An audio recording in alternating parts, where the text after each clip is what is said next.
doesn't do me much good to look at this ridiculous NCAA.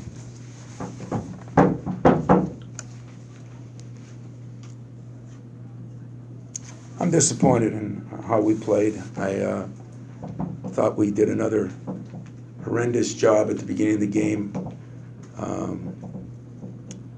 I don't know how many turnovers we ended up with. 17, but we had 11 or 12 in the first half. I had a couple guys that probably played some of their best basketball. Cassius played pretty well. Kenny Goins, I thought did an excellent job, but we missed layups. We missed one-and-one free throws. Felt sorry for Foster. He made 117 free throws in a row in high school, and just didn't work out tonight. But the couple of plays we made when we had the ball with 30 seconds left, and we turned it over, and then we had a play called, and we just didn't execute as well. But the second half, I thought Josh played better. I thought we executed better. It's a good team. Good team, big team. And our number one key was not to get them to the foul line, and we did a hell of a job. They shot 41 of them. And I can't even blame the officials, except I'll never understand on the breakaway, but other than that, it's our fault, not theirs. Questions? Tom, over to your right here. With a lot of performances from guys tonight that you could look back and say, well, that was really good tonight, but kind of comparing it with a lot of the mistakes you made, the free throw misses, the turnovers. Is this one of these examples where, Mark Antonio talks a lot about the difference between winning and losing being razor thin. Is this one of these things that after tonight you can look back and say, here you go, guys, this is why every single play matters, every possession? Inches. I mean, poor Xavier, who I thought played his tail off, why are you trying to dunk that, Just lay it in. And, we did. It was a game of inches, and Josh had that rebound. If we just hold on to it, and we got a timeout, and we just did some things that weren't good enough to win. So yeah, it's a game of inches, and the inches, we didn't value the inches, and give them credit. They hit some shots, made some plays, and yet you give us credit when Cassius went out, and we hung in there trying to throw a couple different lineups in there, and we needed an offensive lineup, we needed a defensive lineup. Just made some uncharacteristic, ridiculous plays, fouling a guy 35 feet from the basket and things like that. You can't do that if you're going to win at this level, especially on the road against a good team, and it is a good team. They should have beat Marquette, and gave Tennessee a hell of a game. So it's a very good basketball team, and so are we. But tonight we didn't do the little things, as you said. Maybe we'll learn from it. Maybe we won't. Coach, speaking of Cassius, you had to go up without your quarterback for a lot down the stretch. 18 points were scored by Louisville off 17 turnovers. Talk about how much was that, and how much did the crowd really factor into this tonight? No insult, but great crowd, but not any different than any other Big Ten crowd, that's for sure. I didn't think the crowd bothered our players. I thought our players bothered our players. We just did not look sharp, did not do the things we needed to do. The turnovers early were, again, kind of ridiculous. And that's a shame, because you can't overcome that. And then, free throw shooting, what did we end up? 14 to 23. Since you media guys are you guys are so good at analyzing things, does anybody feel, can you guys, and write something? Hey, you probably will about me tomorrow, so write something that'll straighten that out, so we can all read them and we can all feel better. How many? 14 to 23, 4 of 10 after the half. And what were they at? 30 and 41. That's the difference in the game, too. So a lot of reasons we lost the game. We have to take responsibility for them. When we did execute, I thought we got some good shots and good plays. I thought Josh played really well the second half. We ran some things for him, got him some shots, and just didn't play well enough to win. What was the game plan on McMahon and guard him? why do you think he was surprise, huh? Yeah, why do you think he was so effective? Because nobody guarded him. Foster struggles to guard, and had some guys early that didn't guard him, but he had nine points, 3 threes in the first half. That you know, we told him the range is unlimited and 3 feet behind the NBA 3, and we just didn't guard him. So give him credit, he made him. Give us blame, we didn't guard him. How challenging of a situation is that for Foster to go in at that point in the game, how little college basketball he's played, and how... Yeah, it's hard. It's hard for all the freshmen, you know. Personally, I think Foster will make 99 out of 100 free throws. Unfortunately, he just missed that one. You know, defensively, he's got a lot of work to do, but the last thing I would expect is, you know, he missed a free throw, and yet, hey, the kid had a lot of pressure on him, and he went up and missed a free throw, you know.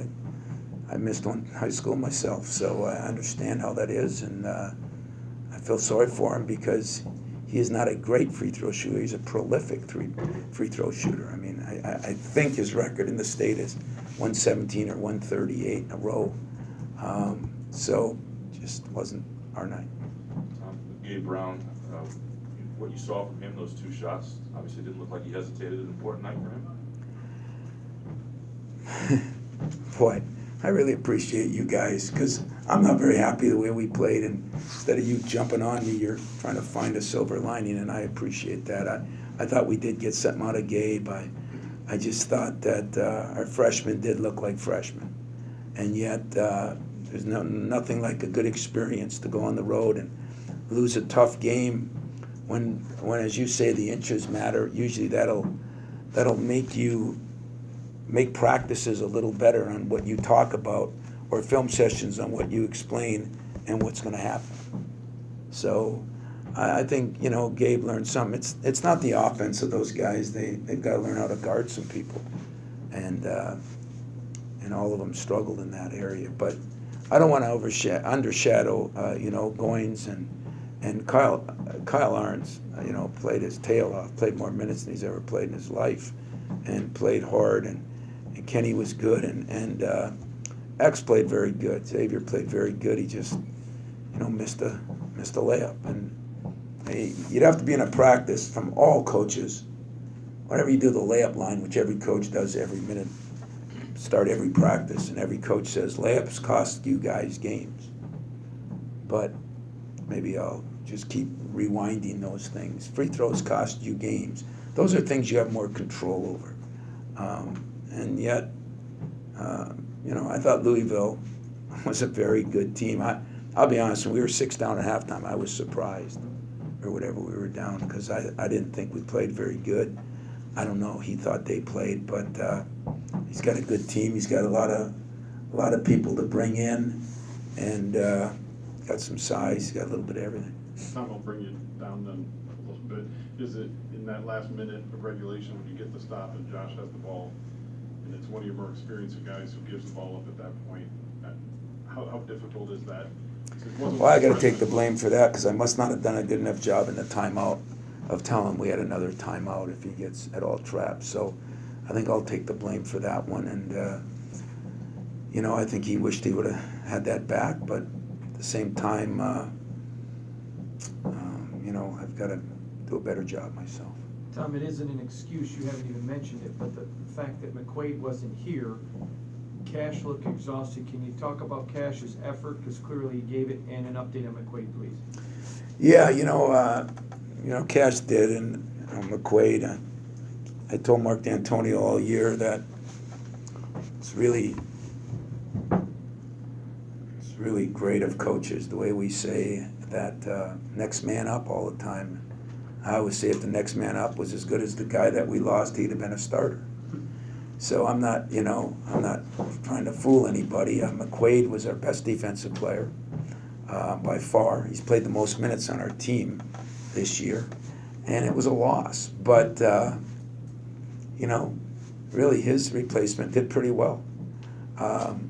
What he did is he got hit in the last minute of the game against Texas, 2 minutes, minute and a half. Didn't think nothing of it. He got hit in the thigh, and took a shower, no problems. Took a bus ride, no problems. Got on the plane and must have been bleeding. You know, it must have been bruised bad, and it was bleeding, and it swelled up. And I'm sure then the altitude didn't help it because we were on a 3.5-hour flight back. So, you know, he's day to day. I mean, I think once the swelling goes down, he'll be okay. There's nothing wrong. It's not a bone bruise or anything like that, but it just depends how long the swelling stays in there to see if it atrophies or whatever. I don't know. You can ask our medical people about that. I don't feel like a very good coach right now, so I'm sure as hell not a very good medical guy. Take one final one here. When Steven Enoch picked up some early fouls and they were, using him only in limited minutes, were you surprised at how effective Malik Williams and Okoye Gal were for them down low? Yeah, I like Gow. And Williams hit a couple of shots, and I thought they were pretty effective. They did a pretty good job of clamping down on Nick. We did a poor job of getting him the ball early. Did a better job late. But those two guys got some experience. They've been around, and I thought they did a very good job. Noora is a very good player, but those little guards gave us fits, especially when Cassius went out. And so I should be more pleased by the way we handled. I don't know, when did he foul out? 4:01 left. So that's 9 minutes of a game. That's a lot to go ahead and then behind, and then ahead and behind. And I think that it's just a shame that we didn't do the little things down the stretch. Maybe we could have won it. Maybe they would have countered. So you got a good team in Louisville here, and they did a good job. And I don't feel like we didn't play at all. I just didn't think you saw us play as good as we can play. And again, maybe they didn't play as well as they could play. So we'll learn from it. We'll do what you said. We'll try to use this as a teaching moment and see if we can get better, because our road gets no easier. We still go home and then go back on the road in a day to Rutgers and then come home and play another game. So a tough schedule ahead of us. We have to put this one behind us. Thanks a lot.